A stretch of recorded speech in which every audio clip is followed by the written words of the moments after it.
Syrian forces in attack mode, surrounding opposition strongholds, and according to the UN, using helicopters against civilians. The opposition is also on the offensive. The fighting is so bad, the Red Cross says it can't get to all the people in need. To date, the UN has consistently warned that Syria was on the brink of full-scale civil war, but avoided using the words. On Tuesday, when the head of UN peacekeeping was asked if Syria was now there, he replied, yes. His spokesperson confirmed the conflict had shifted.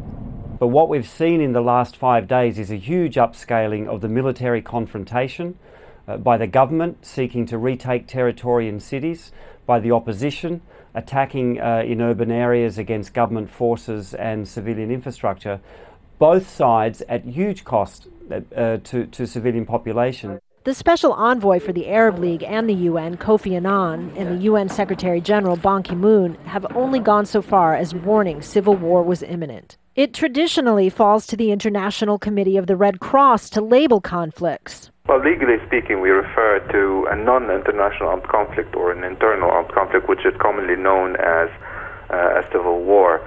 For us, we have also announced around April that in certain areas in Syria, the situation does indeed amount to a non-international armed conflict. Labeling the conflict a civil war has repercussions under international law. It would elevate the status of the opposition to a recognized fighting force. That means Syria's government would have to treat them as combatants, not criminals. Both sides would become subject to the laws of war in their treatment of prisoners and non-combatants. And most crucially, it could sound the death knell for the UN's mission, sent to observe a ceasefire that clearly doesn't exist. Which is why the United States may also not be ready to use the term. Speaking in Washington, the U.S. Secretary of State indicated Kofi Annan's peace plan was still being pursued. We have a timeline in mind to see whether or not this effort of Kofi's can be successful. The outer limit of that is mid-July, when the Security Council has to decide whether or not to extend the mission.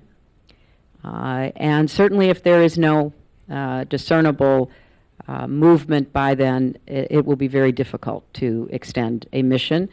Events on the ground are moving much faster than international diplomacy. And as diplomats debate what to call the conflict, they risk looking out of step with the reality on Syrian streets. Kristen Salumi, Al Jazeera, the United Nations.